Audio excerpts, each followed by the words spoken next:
utamanya adalah penyokong jaringan-jaringan yang lunak, melindungi organ-organ tubuh yang vital. Jaringan yang sangat lunak misalnya otot membantu pergerakan terutama persendian, serta membantu metabolisme kalsium dengan adanya pengendapan mineral, terutama zat kapur. Tulang seperti juga jaringan tubuh yang lain secara teratur dan terus-menerus mengalami siklus bongkar pasang sel. Idealnya, proses pembongkaran dan pembentukan sel semestinya berjalan seimbang. Namun, dalam kondisi osteoporosis, pembongkaran sel berlangsung lebih cepat daripada pembentukannya, sehingga kepadatan tulang berkurang dan menjadi keropos serta rapuh. Osteoporosis berasal dari kata osteo dan poros. Osteo artinya tulang, poros artinya berlubang-lubang atau keropos. Jadi, osteoporosis adalah tulang yang keropos, yaitu penyakit yang mempunyai sifat khas berupa penurunan massa tulang disertai penurunan kualitas jaringan tulang yang dapat menimbulkan kerapuhan tulang. Menurut WHO, pada International Consensus Development Conference di Roma, Italia 1992, osteoporosis adalah penyakit dengan sifat-sifat khas berupa massa tulang yang rendah, disertai perubahan mikroarsitektur tulang, dan penurunan kualitas jaringan tulang, yang pada akhirnya menimbulkan akibat meningkatnya kerapuhan tulang dengan risiko terjadinya patah tulang. Penyakit osteoporosis sering disebut sebagai silenciase karena proses kepadatan tulang berkurang secara perlahan, terutama pada penderita osteoporosis sinisilis, dengan berlangsung secara progresif selama bertahun-tahun tanpa kita sadari dan tanpa disertai adanya gejala. Penyebab osteoporosis. Ada dua penyebab utama osteoporosis, yaitu satu, pembentukan massa puncak tulang yang kurang baik selama masa pertumbuhan. Yang kedua, meningkatnya pengurangan massa tulang setelah menopause. Massa tulang meningkat secara konstan dan mencapai puncak sampai usia 40 tahun. Nah, pada wanita lebih muda sekitar 30-35 tahun. Walaupun demikian, tulang yang hidup tidak pernah beristirahat dan akan selalu mengadakan remodeling dan memperbarui cadangan mineralnya sepanjang garis beban mekanik. Lalu, apa itu remodeling tulang? Secara normal, di tubuh kita terjadi suatu tahapan yang disebut remodeling tulang, yaitu suatu proses pergantian tulang yang sudah tua untuk diganti dengan tulang yang baru. Nah, ini contohnya old bone, new bone, diganti dari tulang yang lama dengan tulang yang baru. Nah, ada beberapa faktor yang mempengaruhi proses remodeling.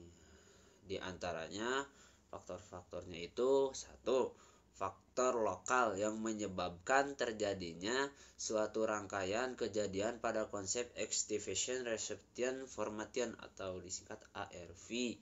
Proses ini dipengaruhi oleh protein mitogenik yang berasal dari tulang yang merangsang preosteoblast supaya membelah-belah menjadi osteoblast akibat adanya aktivitas resorpsi oleh osteoklas. Lalu yang kedua, faktor yang mempengaruhi proses remodeling adalah faktor hormonal. Proses remodeling akan ditingkatkan oleh hormon paratiroid, hormon pertumbuhan, dan vitamin D.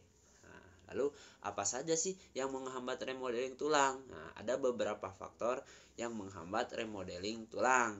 Yang menghambatnya itu diantaranya kalsitonin, estrogen, dan glukokortikoid. Nah, proses-proses inilah yang mengganggu remodeling tulang yang menyebabkan osteoporosis. Terima kasih. Di sini saya akan memaparkan materi mengenai faktor risiko osteoporosis. Faktor risiko osteoporosis terbagi menjadi dua, yaitu ada faktor risiko yang dapat dimodifikasi dan ada juga faktor risiko yang tidak dapat dimodifikasi. Yang pertama yaitu faktor risiko yang dapat dimodifikasi, yaitu yang pertama ada hormon seks. Kadar estrogen yang rendah berkaitan dengan siklus menstruasi yang tidak teratur maupun menopause dapat menyebabkan osteoporosis pada perempuan. Sedangkan pada laki-laki yaitu kadar testosteron yang rendah dapat menyebabkan osteoporosis. Yang kedua yaitu ada anoreksia nervosa. Tubuh yang tidak mendapatkan nutrisi yang seharusnya, akibatnya tubuh mengalami kekurangan komponen yang bermanfaat untuk menjaga kepadatan tulang. Yang ketiga yaitu defisiensi asupan tertentu, seperti kurangnya vitamin D dan kalsium yang dapat menyebabkan tulang menjadi rapuh. Kemudian yang menderita gangguan pencernaan seperti gangguan penyerapan zat gizi atau malabsorpsi ataupun penyakit Crohn yang dapat meningkatkan faktor risiko osteoporosis. Kemudian ada juga yang mengonsumsi obat-obatan tertentu seperti kortikosteroid dalam jangka panjang. Kemudian juga ada yang menjalani gaya hidup yang tidak aktif dan kurang bergerak atau kurangnya aktivitas fisik dapat menyebabkan faktor risiko osteoporosis. Merokok, mengonsumsi alkohol secara berlebihan juga dapat meningkatkan faktor risiko osteoporosis. Yang kedua yaitu faktor risiko yang tidak dapat dimodifikasi. Di antaranya ada jenis kelamin, usia, faktor genetik, dan ras. Yang pertama yaitu jenis kelamin. Perempuan lebih rentan mengalami osteoporosis dibandingkan dengan pria, terutama yang sudah mengalami menopause.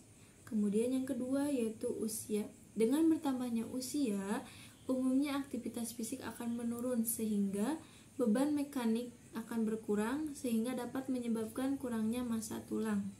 Sebagai penyakit degeneratif, penyakit ini menyerang individu pada usia lanjut sekitar 40 tahun ke atas. Kemudian, faktor genetik ataupun riwayat keluarga, seorang yang terkena penyakit osteoporosis dapat meningkatkan risiko seseorang tersebut terkena osteoporosis. Selain itu, ras juga merupakan faktor risiko osteoporosis di mana perempuan dengan etnis Kaukasia dan Asia memiliki risiko paling tinggi dibandingkan dengan perempuan Hispanik dan kulit hitam. Komplikasi osteoporosis yang perlu diwaspadai diantaranya yang pertama yaitu patah tulang. Biasanya area tulang yang kehilangan kepadatan mineralnya lebih beresiko patah tulang yang terjadi secara bertahap. Sejumlah area tulang yang perlu diperhatikan karena rentan pengeroposan yaitu tulang belakang, pinggul, dan pergelangan tangan. Yang kedua yaitu osteoartritis. Kondisi osteoporosis yang parah dan tidak ditangani dengan baik dapat berdampak buruk pada persendian hingga memunculkan komplikasi berupa osteoartritis. Hal ini biasanya dipicu oleh tekanan yang terjadi di persendian akibat pengeroposan tulang ataupun adanya cedera akibat penggunaan sendi yang berlebihan. Yang ketiga yaitu penyakit jantung koroner. Osteoporosis yang terus dibiarkan dapat berujung pada masalah kesehatan jantung, khususnya penyakit jantung koroner. Hal ini dapat terjadi disebabkan karena adanya laju pemecahan tulang yang berlangsung secara cepat sehingga kadar kalsium darah meningkat. Kondisi ini dapat memperbesar risiko terbentuknya aterosklerosis yang menjadi salah satu penyebab penyakit jantung koroner. Di sini saya akan menjelaskan tentang klasifikasi osteoporosis. Beberapa klasifikasi osteoporosis berdasarkan penyebabnya ada 4. Yang pertama, osteoporosis pasca menopause, yaitu osteoporosis yang terjadi karena kurangnya hormon estrogen, hormon utama pada wanita, yang membantu mengatur pengangkutan kalsium ke dalam tulang. Biasanya gejala timbul pada perempuan yang berusia antara 51 sampai 75 tahun, tetapi dapat muncul lebih cepat atau lebih lambat. Hormon estrogen produksinya menurun 2 sampai 3 tahun sebelum menopause dan terus berlangsung 3 sampai 4 tahun setelah menopause. Hal ini berakibat menurunnya massa tulang sebanyak 1-3% dalam waktu 5-7 tahun pertama setelah menopause. Yang kedua adalah osteoporosis senilis, yaitu osteoporosis akibat dari kekurangan kalsium yang berhubungan dengan usia dan ketidakseimbangan antara kecepatan hancurnya tulang atau osteoklas dan pembentukan tulang baru atau osteoblast. Senilis berarti bahwa keadaan ini hanya terjadi pada usia lanjut.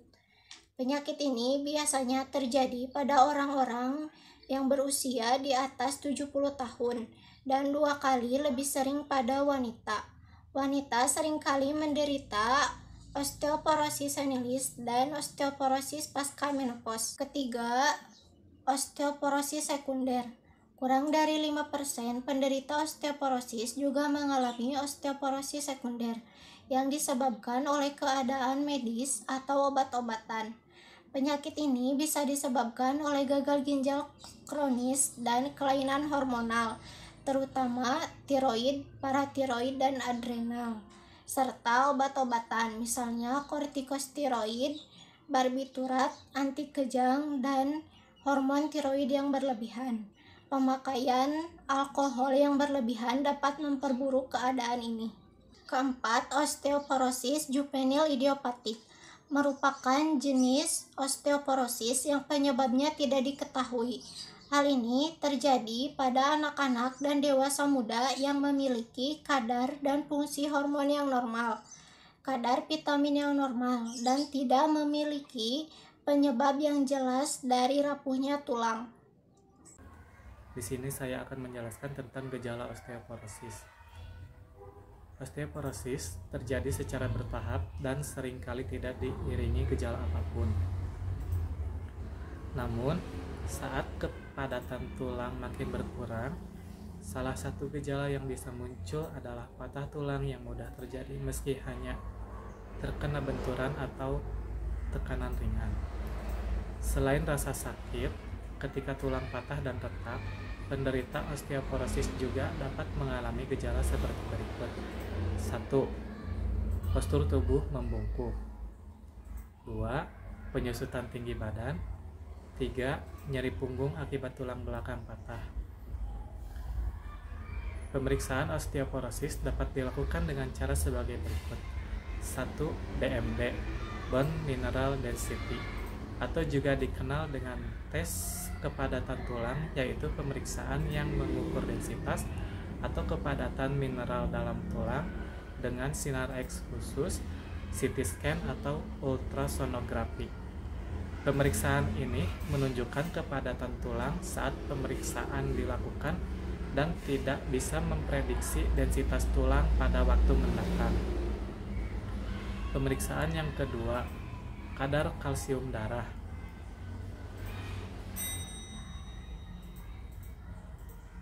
Kadar kalsium dalam darah menurun, kadar fosfat dalam darah meningkat, disertai hormon paratiroid meningkat, dan kadar vitamin D yang menurun. Bahaya yang dapat ditimbulkan dari osteoporosis: yang pertama, patah tulang. Hilangnya kepadatan, tulang menjadi lebih mudah rapuh sehingga jatuh atau terpeleset bisa menyebabkan patah tulang, terutama tulang pinggul.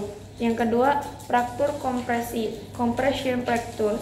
Tulang belakang juga akan menjadi rentan terhadap efek osteoporosis. Banyak penderita osteoporosis yang mengalami fraktur kompresi, kondisi di mana tulang belakang menjadi tumpang tindih antara satu dengan yang lainnya. Fraktur kompresi biasanya terjadi saat melakukan kegiatan sehari-hari, seperti membungkuk dan mengangkat benda yang berat. Yang ketiga, perubahan penampilan. Fraktur kompresi yang disebabkan oleh osteoporosis bisa mengakibatkan kehilangan tinggi badan sekitar 15-20% dari tinggi semula. Hal ini disebabkan kondisi tulang belakang yang saling menumpuk atau tumpang tindih. Pada beberapa kasus, fraktur juga bisa menyebabkan kiposis, kondisi di mana tulang belakang melengkung yang terkadang disebut dengan bungkuk. Yang keempat, nyeri. Kondisi osteoporosis semakin memburuk, sering mengalami nyeri tulang yang terlokalisasi di area tertentu, misalnya punggung, pinggul, leher, bahu, dan kaki. Yang terakhir, kehilangan keseimbangan. Nyeri yang timbul akibat osteoporosis sering menyebabkan tubuh lebih kaku untuk bergerak, sehingga berdampak negatif terhadap keseimbangan. Kondisi ini sering menyebabkan jatuh yang bisa menyebabkan patah tulang, sehingga menciptakan siklus nyeri yang lebih parah karena patah tulang. Terus? Bagaimana sih terapi osteoporosis? Terapi osteoporosis dibagi menjadi dua, yaitu fraktur dan non-fraktur. Yang pertama kita lihat dulu yang fraktur atau sudah terjadi patah. Biasanya yang pertama dilakukan terapi untuk kesehatan tulangnya dengan diberikan kalsium sebanyak 1000 sampai 1200 mg per hari. Lalu ditambah juga vitamin D sekitarnya 800 sampai 1000 unit per hari. Ditambah juga dengan terapi farmakologinya, diantaranya ada first line yaitu alendronat, risendronat, dan zoledronic acid. Ketiga ini termasuk golongan bifosfonat atau denosumab. Yang kedua ada alternatif terapi yaitu ibandronat, reloxiten, atau teripatit. First line-nya ada intranasal calcitonin. Sedangkan terapi non-fraktur ada dua, yaitu tanpa fraktur normal dan tanpa fraktur risiko tinggi fraktur. Yang pertama, kalau tanpa fraktur normal, itu dia dengan BMD skor di atas 10, memiliki risiko fraktur, biasanya diberikan kalsium 1000-1200 mg per hari dan vitamin D sedikitnya 800-1000 unit per hari. Yang kedua, kalau tanpa fraktur risiko tinggi fraktur, untuk terapinya sama banget kayak yang fraktur, yaitu diberikan kalsium 1000-1200 mg per hari, vitamin D sedikitnya 800-1000 unit per hari. Ditambah juga dengan terapi farmakologinya, diantaranya ada first line yaitu alendronat, risendronat, dan zoledronic acid. Ketiga ini termasuk golongan bifosfonat atau denosumab. Yang kedua ada alternatif terapi yaitu ibandronat, reloxiten, atau teripatit. First line-nya ada intranasal calcitonin. Penata laksanaan osteoporosis. Prinsip penata laksanaan: 1. Meningkatkan pembentukan tulang. Obat-obatan yang dapat meningkatkan pembentukan tulang adalah NA-fluorida dan steroid anabolik. 2. Menghambat resorpsi tulang. Obat-obatan yang dapat menghambat resorpsi tulang adalah kalsium, kalsitonin, estrogen, dan bifosfonat. Pencegahannya adalah 1. Diet mengandung tinggi kalsium. 2. Berolahraga secara rutin, termasuk olahraga angkat beban. 3. Mengkonsumsi makanan yang tinggi kalsium seperti vitamin D atau mengkonsumsi suplemen bila perlu, contohnya brokoli, susu, keju, pisang, jeruk, ikan sarden, kacang-kacangan, bayam, sayur hijau, dan ikan. 4. Berhenti merokok. 5. Berhenti mengonsumsi minuman beralkohol. 6. Tidak mengonsumsi obat tanpa saran dokter, terutama obat kortikosteroid. Penata laksanaan keperawatan. 1. Membantu klien mengatasi nyeri. 2. Membantu klien dalam mobilitas. 3. Memberikan informasi tentang penyakit yang diderita kepada klien. 4. Memfasilitasikan klien dalam beraktivitas agar tidak terjadi cedera.